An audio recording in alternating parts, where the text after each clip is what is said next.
Marlene's words cut through the elegant dinner conversation like a knife through silk.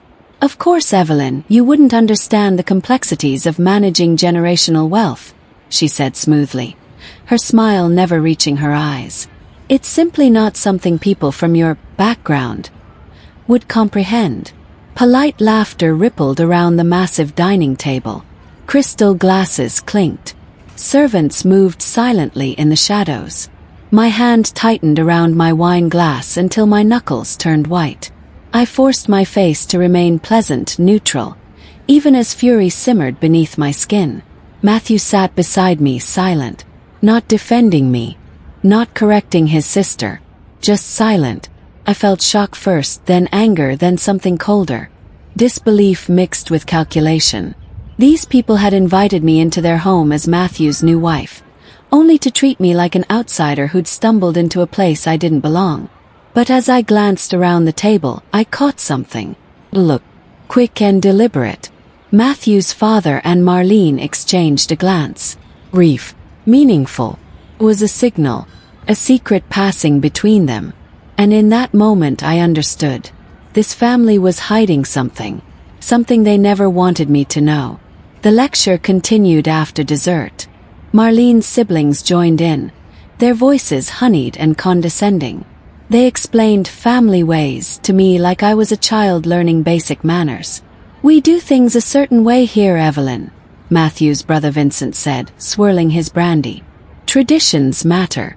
Discretion matters. Understanding your place matters. I smiled and nodded, playing the role they expected. But inside, fury built with each word. They thought I was stupid. Liv. Some gold digger who'd lucked into marrying their precious Matthew. They had no idea who I actually was. As the evening wore on, I began noticing patterns. Coded gestures between family members. Carefully chosen words that seemed to mean more than they said. Topics that were quickly changed when I showed interest. The original shareholders would have understood, Marlene's mother mentioned casually, then stopped herself. Original shareholders. Matthew's father cleared his throat sharply. The conversation shifted immediately. Filed that away. These people weren't just snobbish. They were actively hiding something. Coordinating their secrets. Managing information. And they assumed I was too simple to notice. Their first mistake. I would let them continue assuming that. Now, my name is Evelyn Hayes. I am 32 years old, and I have spent the last decade building a career in corporate strategy. I analyze companies for a living. I find weaknesses, identify patterns, and develop plans. I did not marry Matthew for his family's money. I married him because I loved him. Because he seemed different from the world of wealth and privilege he came from. Because he treated me like an equal. Or so I thought. But tonight showed me something different. Tonight showed me that his family saw me as a threat. An outsider. Someone to be managed and controlled. They underestimated me completely. That glance between Marlene and their father kept replaying in my mind. The way they'd shut down certain topics. The careful control of every conversation. They were protecting something. Something about the family business. The wealth. The structure of power. And whatever it was, they believed I had no right to know it. I stood at the window of our suite that night, looking out over the estate's manicured gardens. Matthew was already asleep, exhausted from the dinner. But I was wide awake, planning. Because if there's one thing I've learned in my career, it's this. The people who underestimate you are the ones you can defeat most easily. 3 months earlier, everything had been different. Matthew and I stood on a beach at sunset, and he held both my hands in his. "You're my only choice," he whispered. "The only person I want to spend my life with. My family doesn't matter. Only you." I believed him completely. He seemed so genuine. So different from the wealthy men I'd met through work who wore their privilege like armor. Matthew was kind, thoughtful. He asked about my dreams and actually listened. But looking back now, I saw the warnings I'd missed. The way he'd been nervous introducing me to his family. The way he'd coached me on what to say and what not to say. The way he'd apologized in advance for their particular ways. I thought it was just normal family dynamics. Rich people being eccentric. Now I understood it was something else. I'd been tested that night. Evaluated. And they decided I wasn't good enough. Wasn't smart enough. Wasn't worthy of knowing their secrets. Matthew had warned me they'd be traditional and set in their ways. He'd never warned me they'd be cruel. Or that he'd let them be. That hurt most of all. The next evening, we gathered for another family dinner. I wore a simple dress and kept my expression pleasantly neutral. Matthew's sister was talking about the family business when she made an offhand comment. Of course, the original shareholders had very specific intentions about succession, she said, then glanced at me. Not that it's relevant to everyone at this table. My fork hovered over my plate. Original shareholders. She'd mentioned that term before. I smiled politely. It sounds fascinating. I'd love to understand more about the family history. The table went quiet. Marlene's father, Richard, set down his wine glass carefully. Family business is complex, Evelyn, he said. Perhaps we should discuss more pleasant topics. But I'd already learned something crucial. The way they all stiffened. The way Matthew shifted uncomfortably beside me. The way Marlene shot her father a warning look. Whatever this original shareholders situation was, it mattered. Deeply. It was the secret they were all protecting. And from their reaction, I now knew it was something I could potentially use. Leverage. Not to hurt them. Not for revenge. But to protect myself. To make sure I understood exactly what world I'd married into. That night I couldn't sleep. I lay in bed replaying every word, every glance, every careful deflection. My strategic mind, the one I used to analyze failing companies, kicked into overdrive. The pattern was clear. The family controlled information tightly. They had a secret related to their wealth structure. They didn't trust outsiders. And they assumed I was too simple to piece things together. I got up quietly, careful not to wake Matthew, and opened my laptop. I started researching. The family business was a complex web of holdings, trusts, and investment firms. Publicly, Richard appeared to control everything. But corporate structures are rarely that simple. I pulled up old news articles, shareholder documents, public filings, and there it was. A mention from 15 years ago. A restructuring. Something about original founding partners being bought out. But the details were vague. Deliberately vague. I closed my laptop and stared at the ceiling. I needed more information. But I couldn't ask directly. Couldn't show my hand. I needed to be subtle, patient, strategic. The same skills that made me successful in my career would work here. I just needed to play the role they expected while gathering intelligence.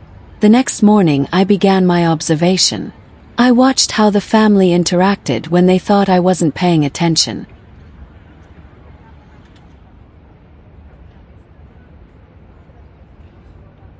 Richard gave clipped commands to his children. Everything was structured like a business negotiation. Even breakfast felt like a strategy meeting. Matthew's mother, Patricia, spoke in gentle tones, but her words were manipulative. She'd suggest things in ways that made you feel guilty for refusing. The siblings, Marlene, Vincent, and youngest brother Thomas, competed constantly. For attention. For approval. For position. Patterns emerged quickly. Vincent wanted control but lacked confidence. Thomas wanted freedom but craved acceptance. Marlene wanted power and had the intelligence to fight for it. None of them trusted each other completely. That was useful. In dysfunctional families, like in failing companies, people form alliances. They protect information. They compete for resources. And competition creates cracks. Cracks I could exploit. Not maliciously, but strategically. I smiled pleasantly and played the role of the quiet, overwhelmed new wife. Let them think I was struggling to adjust. Let them think I was out of my depth. Their arrogance would become my greatest advantage. My first test came sooner than expected. During a family business meeting, one I'd been allowed to attend as Matthew's wife, Marlene turned to me with a practiced smile. "Evelyn, since you're here, perhaps you could help with something minor." We need someone to review these vendor contracts and flag any issues. Think you can handle that?" Her tone dripped with condescension. The other family members watched, barely hiding their amusement. They expected me to fumble, to prove I didn't belong. I took the contracts calmly. "Of course," I said pleasantly. I spent the next hour reviewing every page. And I found exactly what they'd missed. A pricing discrepancy that would have cost them $40,000 over the contract term. When I presented my findings, the room went silent. "This clause here," I said, pointing to a specific paragraph. "The vendor is using graduated pricing that doesn't match the agreement terms. You'd be overpaying significantly." Richard leaned forward, studying the contract. Marlene's face tightened. "Well," Richard said finally, "that's observant." I smiled modestly. I review contracts frequently in my work. Happy to help. But I'd accomplished something crucial. I'd shown competence while making them question their assumptions. The first small crack in their confidence. That evening Matthew apologized. We were alone in our suite, and he looked genuinely uncomfortable. "I'm sorry about my family," he said quietly. "They can be difficult, especially with outsiders." Outsiders. The word stung, but I kept my expression neutral. "It's fine," I said gently. "I understand they're protective of their family." He relaxed slightly, grateful I wasn't angry. "They'll come around," he promised. "Once they see how capable you are." I nodded, but internally I was calculating. Matthew was torn between his family and me. That conflict made him vulnerable. Not in a way I wanted to exploit cruelly, but in a way I needed to understand. His loyalty was divided. And divided loyalty meant he'd shared things with his family that he probably shouldn't have. Private conversations. My reactions. My questions. He was their information source. Not intentionally malicious. Just weak. I kissed his cheek and told him not to worry. But I made a mental note. Trust Matthew with emotions but not with strategy. He'd proven he couldn't protect me from his family. So I'd have to protect myself. My breakthrough came during an afternoon tea with Patricia. She'd invited me to join her in the sunroom, ostensibly to get to know each other better. I played the eager daughter-in-law perfectly. We discussed gardening, travel, charity work, safe topics. Then she mentioned updating some family documents, and casually left a ledger on the side table while she went to take a phone call. I memorized key details in the 30 seconds I had. Count numbers, trust names, references to original partnership dissolution agreement.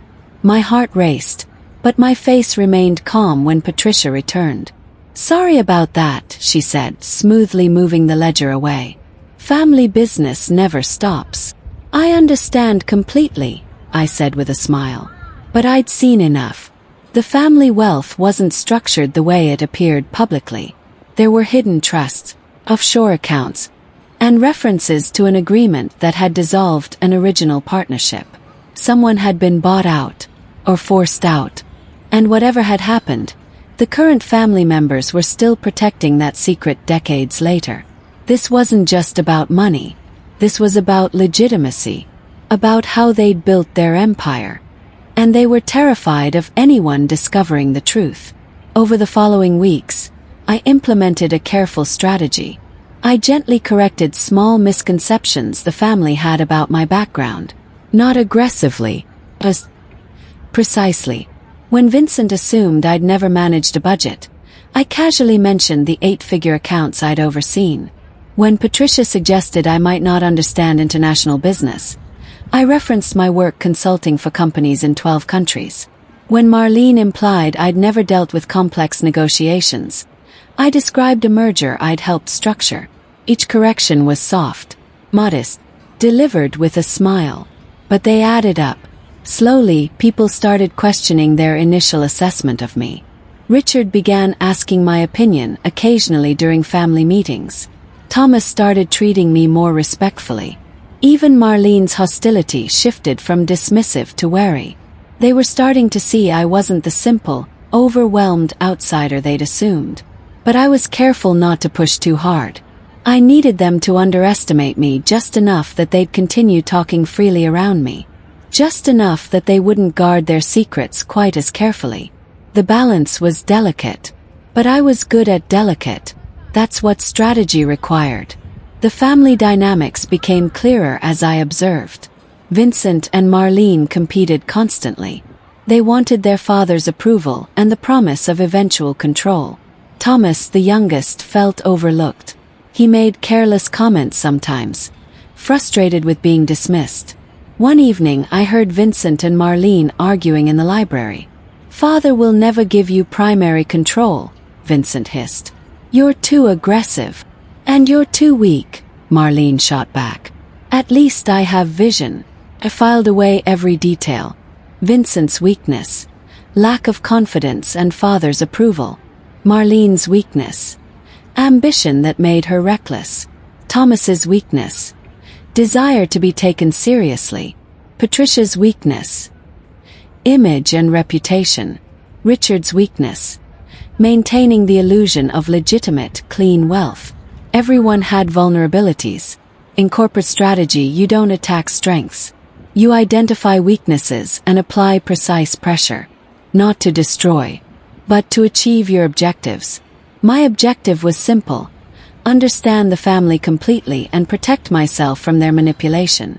I wasn't interested in their money, but I was very interested in making sure they couldn't hurt me, or control me, or push me out when I became inconvenient. Marlene's next move came at a small family gathering she organized. 50 people attended. Extended family, business associates, old family friends. She'd planned it specifically to introduce me to the broader social circle. And to humiliate me. I saw the setup immediately. She'd arranged for me to give a short speech about joining the family.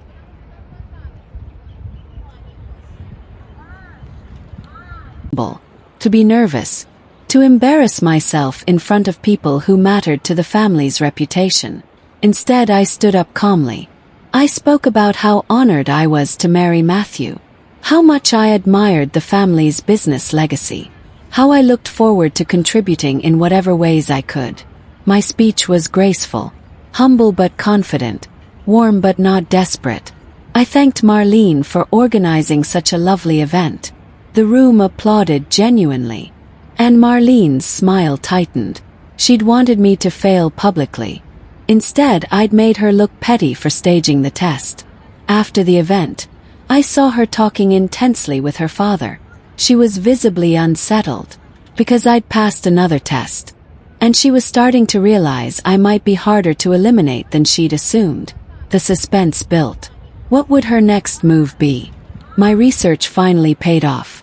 I discovered an old trust agreement buried in public records, filed decades ago but never properly sealed. It outlined the original partnership structure. Richard and 2 other men had founded the family business together, equal partners. But 20 years ago, the other partners had been bought out, for far less than their shares were actually worth. The document hinted at restructuring under duress, and negotiated settlement to avoid public dispute. My heart raced as I read. This was the secret. Richard hadn't built the empire alone.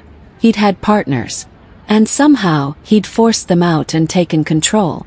If those families ever challenged the buyout terms, if they ever proved coercion or fraud, the entire structure of the current family's wealth could be questioned.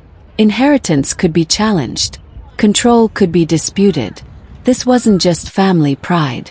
This was potential legal vulnerability. And now I understood why they guarded information so carefully. Why they didn't trust outsiders. Why they'd been so hostile to me. They were terrified someone would discover the truth. Knowledge is power. And I now had knowledge they desperately wanted to keep hidden. The question was, what would I do with it? I needed an ally. Someone inside the family structure but outside the immediate power circle. Chose carefully. Thomas's wife, Helena, was a distant cousin who'd married into the family 5 years ago. She was skeptical of me at first. She'd learned to be wary of newcomers. But over several weeks I built rapport. I asked about her children, showed genuine interest in her charity work, shared small frustrations about family dynamics. Slowly, she began to trust me. "They'll test you constantly," she admitted one afternoon over coffee. "They tested me for years. How did you handle it?" "Yes. I learned to be useful without threatening anyone," she said carefully. "And I learned which secrets to keep." The way she said secrets told me she knew something. I didn't push. Instead, I shared a small vulnerability. How overwhelmed I sometimes felt. "I softened." "You're doing better than you think," she said. "Just be careful with Marlene. She doesn't like competition." It wasn't much, but it was confirmation. Helena saw what I saw, understood the family dynamics, and she'd chosen to quietly help me, an unexpected ally. In a family built on distrust, even small alliances mattered. My first real public triumph came during a quarterly family board meeting. Richard was presenting financial projections when I noticed an error. The calculations assumed a 10% return on a particular investment that was actually yielding 7% based on the latest quarterly report. The error would compound over 5 years. Millions of dollars in miscalculation. I hesitated. Correcting Richard publicly could backfire. But staying silent would confirm their belief that I couldn't understand complex finance. I chose precision over politics. "Excuse me," I said politely. "I think there might be an error in the projection on slide 12. The assumed return rate doesn't match the actual performance data." The room froze. Richard stopped mid-sentence. "What do you mean?" His voice was cold. I stood up, walked to the screen, and pointed to the specific numbers. "This investment has been returning 7.2%, not 10. If you adjust the projection..." I walked through the correct calculation. Slowly, Richard's expression changed from anger to surprise. "She's right," the family accountant confirmed quietly. Shock spread through the room. I'd just prevented a significant strategic error. And I'd done it calmly, respectfully, competently. Marlene's face went pale. Vincent looked stunned. Even Matthew stared at me with new respect. I sat back down like nothing unusual had happened. But everything had changed. That night, Matthew confessed something. "I was afraid you wouldn't survive my family," he admitted. "They're brutal sometimes, especially to people they think are weak." I took his hand. "Why didn't you warn me more directly?" "Because I hoped they'd be different with you," he said. "I wanted to believe they'd see what I see. Someone brilliant and capable." His honesty touched me, but it also revealed something crucial. He knew his family was toxic. He'd known they'd test me, possibly hurt me. And he'd married me anyway, hoping it would somehow work out. That weakness, his inability to stand up to them, was something I needed to account for. I couldn't rely on Matthew to protect me, but I could use his guilt and affection to learn more about family dynamics. "Tell me about the original business partnership," I said carefully. "The one your father had before the buyout." Matthew stiffened. "How do you know about that?" "I've been doing research," I said honestly. "I want to understand the family completely." He was quiet for a long moment. Then he told me what he knew. And it was worse than I'd imagined. Marlene found out I'd accessed the trust documents. I don't know how. Maybe Helena mentioned something innocently, or maybe Marlene had been watching me more carefully than I realized. She confronted me privately. "You've been researching our family history," she said. Not a question, an accusation. I stayed calm. I was curious about the business structure. I like to understand things. Some things aren't your business to understand. "I'm part of this family now," I reminded her gently. Her eyes hardened. "Marriage doesn't make you one of us. It makes you adjacent." The threat was clear. She was escalating. Suddenly, whispered conversations increased. Relatives were told to be careful what they discussed around me. Access to certain family areas became restricted. I triggered their defensive response. This was dangerous, but it also confirmed I was onto something real. If the old partnership buyout was innocent, they wouldn't be this protective. Their reaction proved my suspicions were correct. Now I just needed to decide what to do with that information, and how to protect myself from whatever move Marlene planned next. The suspense was building. I remained completely calm. Every escalation from Marlene, I countered with serene competence. When she tried to exclude me from family events, I graciously declined to make a scene. When she spread subtle rumors about my background, I let my actual accomplishments speak for themselves. When she attempted to turn other family members against me, I continued treating everyone with respect and kindness. My strategy was simple: be so consistently competent and unshakable that her attacks looked petty. In corporate negotiations, I'd learned that panic is weakness. The person who stays calm controls the situation.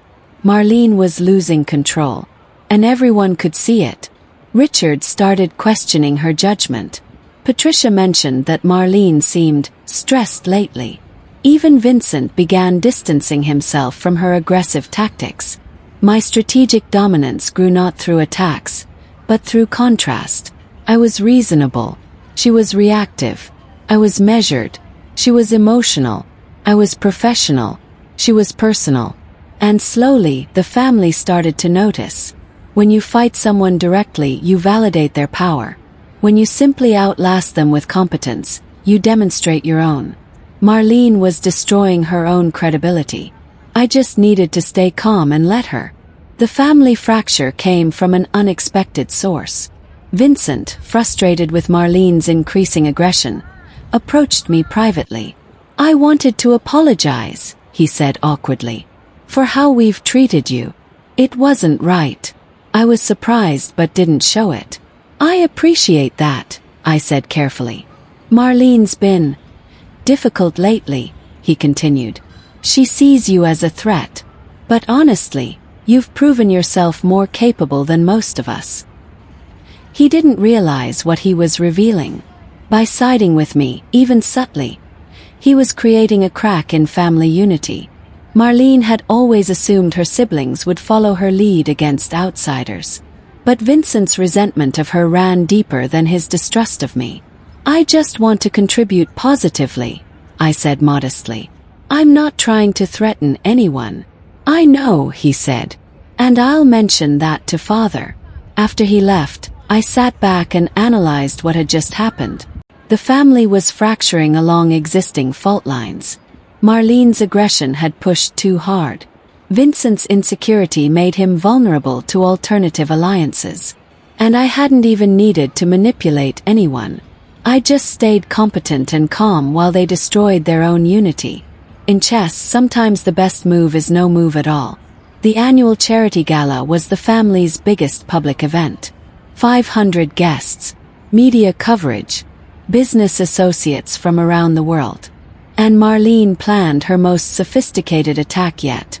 She arranged for me to be publicly introduced to several prominent business leaders, then fed them false information about my background beforehand. She wanted me to be caught in contradictions, exposed as a fraud in front of people who mattered. But I'd anticipated something like this. I'd already reached out to several of the attendees through professional networks, built rapport, established credibility.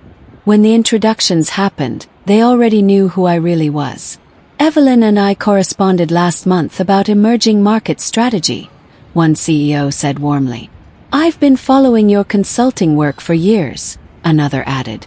Marlene's setup backfired completely. Not only did I not stumble, I impressed people. They asked about my work, requested my contact information for future projects, praised my insights. By the end of the evening, several people approached Richard to compliment him on his brilliant daughter-in-law. Marlene stood in the corner, watching her plan crumble. Her credibility took another hit, and my reputation rose. I hadn't attacked her.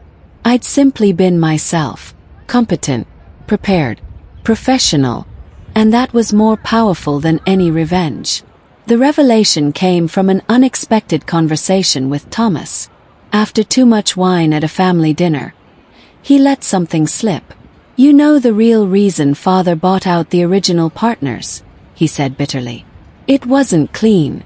They wanted to report some irregularities, financial issues. He basically forced them out to avoid scandal. My heart raced, but I kept my expression neutral. That must have been difficult, I said carefully. Difficult. It nearly destroyed the family reputation. If those partners had gone public. He trailed off. What stopped them? Yes. Money. Legal threats. Non-disclosure agreements that cost Father millions.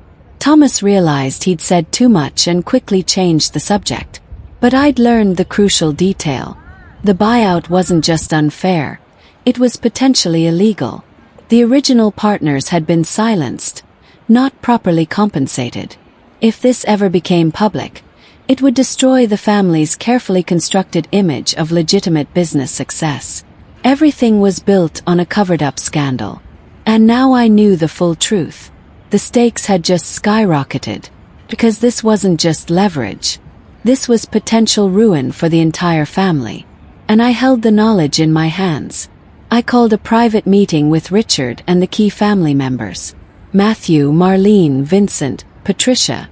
I debated this move carefully. But I needed to end this situation before it consumed everything. We gathered in Richard's private study. I wanted to discuss something with all of you, I began calmly. I laid out everything I'd learned. The original partnership. The buyout terms. The scandal that had been covered up. The financial irregularities. I presented it factually, without emotion. Just evidence.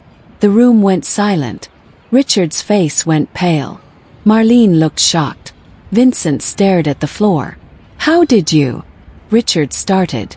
I'm a corporate strategist, I said simply. I analyze companies for a living. Your family business is a company. What do you want? Marlene asked coldly. Nothing, I said, and I meant it. Shock spread across their faces. I don't want your money.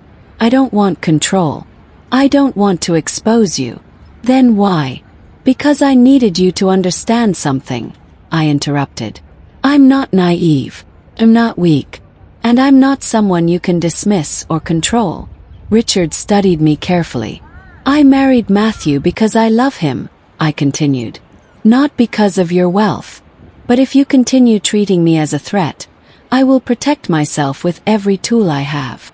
The message was clear. Their arrogance had been their downfall. Marlene made one final attempt at manipulation. She tried to convince Richard that I was dangerous, that I couldn't be trusted, that I'd use the information against them. She pushed too hard. And it backfired spectacularly. Richard called a family meeting without telling Marlene. In front of everyone, he addressed the situation. Marlene has been treating Evelyn as an enemy instead of family, he said flatly. That stops now. Marlene opened her mouth to protest. Your behavior has been inappropriate, Richard continued. Evelyn has proven her integrity repeatedly. She could have destroyed us with what she knows. Instead, she came to us directly. He turned to me. I apologize for how we've treated you. You've earned a place at this table. Marlene's face went red. She tried to argue to justify her actions. But Vincent cut her off. She's right, Marlene. You've been paranoid and cruel. Evelyn's never done anything except try to fit in. Even Patricia nodded. Marlene's power crumbled. Her credibility, already damaged, collapsed completely. She'd spent months trying to prove I was a threat. Instead, she'd proven herself to be the problem. Poetic justice. Delivered not through revenge, but through her own arrogance. Her belief that she could control and manipulate had cost her everything. I didn't stay to gloat. After Richard's acknowledgement, I quietly excused myself.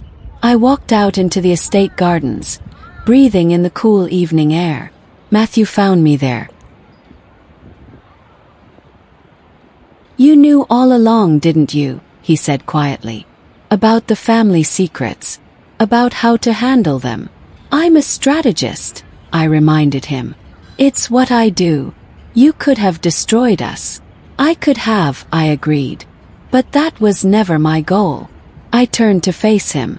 I just wanted respect. To be seen as an equal. To be part of your life without being treated as inferior. You have that now, he said. He nodded. But I also had something more valuable. I had proven to myself that I could navigate this world. Could stand up to powerful people who tried to diminish me. Could trust my own intelligence and judgment. I secured my own independence. My own career.